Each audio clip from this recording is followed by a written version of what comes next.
ভাবছিলাম যে হয়তো আমাদের জালসায় লোকজন হবে কি হবে না। আসরের নামাজের আগে এখানে চেয়ারগুলো সম্পূর্ণ পরিপূর্ণ ছিল, মহিলাদের দিকে সম্পূর্ণ ফুল আছে আলহামদুলিল্লাহ। কে বললে যে মেলা করতেই হবে? দুঃখের বিষয়, অনেক মানুষ যারা জালসা করে, বড় বড় জালসা করে, তারা আমাকে স্বয়ং বলছে যে যদি মেলা না করা যায় তবে জালসা হবে না। আমাদের এখানে দেখতে পাচ্ছেন আলহামদুলিল্লাহ কোনো মেলা বসতে দেওয়া হয়নি, ওইরকম কোনো দোকান বসার অনুমতি দেওয়া হয়নি আলহামদুলিল্লাহ। কাজেই তবুও দেখেন আল্লাহর রহমতে অনেক শ্রোতা এসেছেন আলহামদুলিল্লাহ। আমরা কিসের জন্য এসেছি?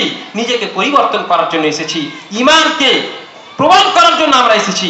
আমি কথা লম্বা করব না, আমি আপনাদের কাছে একটাই অনুরোধ করব যে আপনারা আপনাদের মেয়েদেরকে, আপনাদের বোনদেরকে এই মাদ্রাসায় পড়ান, সুশিক্ষিতা করান। এদের সম্পর্কে আল্লাহ রাব্বুল আলামিন কিয়ামতের দিন আপনাদেরকে জিজ্ঞাসাবাদ করবেন। আপনাদের বুকের উপরে প্রতিষ্ঠান ছিল, কিন্তু আপনি আপনার মেয়েকে পর্দার কথা বলেননি, আপনার মাকে পর্দাশীল বানাননি। এই মাদ্রাসা এখানে ছিল, তা সত্ত্বেও আপনি তাকে কোরআন পড়তে শেখাননি।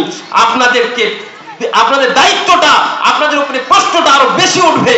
কাজে খবরদার আপনারা সতর্ক হয়ে যান এবং এই মাদ্রাসাকে ভালোবাসেন, আর ভালোবেসে মেয়েদেরকে, বোনদেরকে মাদ্রাসায় পড়ান। এখানে পড়ার জন্য খুব বেশি ফিস লাগে না, আপনারা জানেন। গ্রামবাসীর জন্য মাত্র 100 টাকা ফিস রয়েছে। তাতেও কিছু কিছু লোকের যদিও বা হয়তো মানে আলোচনা হতে থাকে, কথাবার্তা বলতে পারে, কিন্তু সেটা দেখার বড় বিষয় নয়। 100 টাকা মাত্র নেওয়া হয়, আর যারা হোস্টেলে থাকে তাদের কাছে মাত্র 1250 টাকা নেওয়া হয়। তা সত্ত্বেও অনেকগুলো মেয়ে আছে যারা 1250 টাকা পর্যন্ত দিতে পারে না। আমাদের মাদ্রাসায় প্রায় 650 ছাত্রী, বছরের প্রথমে তো 700-র কাছাকাছি ছাত্রী ছিল মাশাআল্লাহ। আস্তে আস্তে অনেক মেয়ের বিয়ে হয়ে গেল, অনেক মেয়ে হয়তো কোনো অন্য প্রতিষ্ঠানে ভর্তি হয়ে গেছে। এরকম কমতে কমতে কাছাকাছি 600-রও বেশি আপাতত ছাত্রী আছে। তার মধ্যে 300টার কাছাকাছি আলহামদুলিল্লাহ হোস্টেলে থাকছে মাশাআল্লাহ তাবারাকাল্লাহ। তার মধ্যে আবার 60 জন ইয়াতিম মেয়ে আছে, 7টা, যার হয়তো বাবা মেয়ে নেই, কাউরি হয়তো মা নেই, কাউরি হয়তো দুটোই নেই। এইরকম অনাথ মেয়ে, অসহায় মেয়ে এখানে পড়াশোনা করে। আর আল্লাহর কসম খেয়ে আপনাদেরকে বলছি, আপনাদের অনেকেরই হয়তো ধারণা আছে এই মাদ্রাসা বাইরের টাকা দিয়ে চলে। আল্লাহর কসম খেয়ে বলছি, এই মাদ্রাসা আগে হয়তো কিছুটা ছিল, কিন্তু এখন একটাও টাকা মাদ্রাসা বাইরে থেকে আসে না। সৌদি আরব হোক বা কোনো জায়গা থেকে একটাও টাকা মাদ্রাসাতে আসে না। সবগুলো শুধুমাত্র এলাকার কালেকশন। মুর্শিদাবাদের কিছু হিতাকাঙ্ক্ষী লোক আছেন, ফজিলাতুল শেখ আনোয়ারুল হক আল-ফিদি হাফিজাহুল্লাহ উনি আছেন, আবু ফয়সাল মাস্টার সালমান সাহেব আছেন, ওনাদের মাধ্যমে কিছু ভালো ব্যক্তিত্ব আছেন যিনারা আলহামদুলিল্লাহ আমাদের প্রতিষ্ঠানে সহযোগিতা করেন। পতাকা বিড়ি মুশতাক সাহেব উনি সহযোগিতা করেন, এছাড়া ওনার ভাইরাও সহযোগিতা করেন, যার মাধ্যমে এই মাদ্রাসায় প্রায় 6 লক্ষ টাকা খরচ, মাসে 6 লক্ষ টাকা খরচ। এবং এই সমস্ত লোকের সহযোগিতায় আলহামদুলিল্লাহ মাদ্রাসা চলে, বাইরে থেকে একটাও টাকা আসে না। কিছুদিন আগেই 7টা মেয়ের মধ্যে কালাম সাহেব কম্বল বিতরণ করলেন আলহামদুলিল্লাহ, 2-3 দিন আগে তাদেরকে দিয়ে দেওয়া হয়েছে। মাদ্রাসা আপনারা দেখতে পেলেন, এই মাদ্রাসা আপনাদের মাধ্যমে তৈরি হয়েছে, আপনাদেরকেই চালাতে হবে।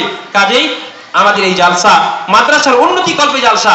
আপনাদের কাছে অনুরোধ করব, আপনারা যে দান করতে চাইছেন, মাদ্রাসাকে গড়তে সহযোগিতা করতে চাইছেন, আপনারা নিজের সহযোগিতার হাত বাড়িয়ে দিবেন। এখানে আজম আলী কাকু বসবে, আমার আব্দুল কারিম বাবি আছেন, উনি ইনশাআল্লাহ বসবেন। আপনারা যেভাবে দিতে চান সেইভাবে দিবেন। এবং আমাদের সামনে একজন অতিথি ছিলেন যারা নজরুল ইসলাম সাহেব, উনি 50,000 টাকা আলহামদুলিল্লাহ দান করেছেন, এখনই আমাকে দিলেন।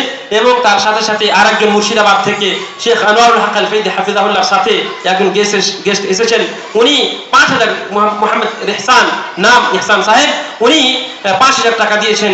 এছাড়া আরো ইনশাআল্লাহ কিছু লোকজন আছেন, তারাও দিবেন।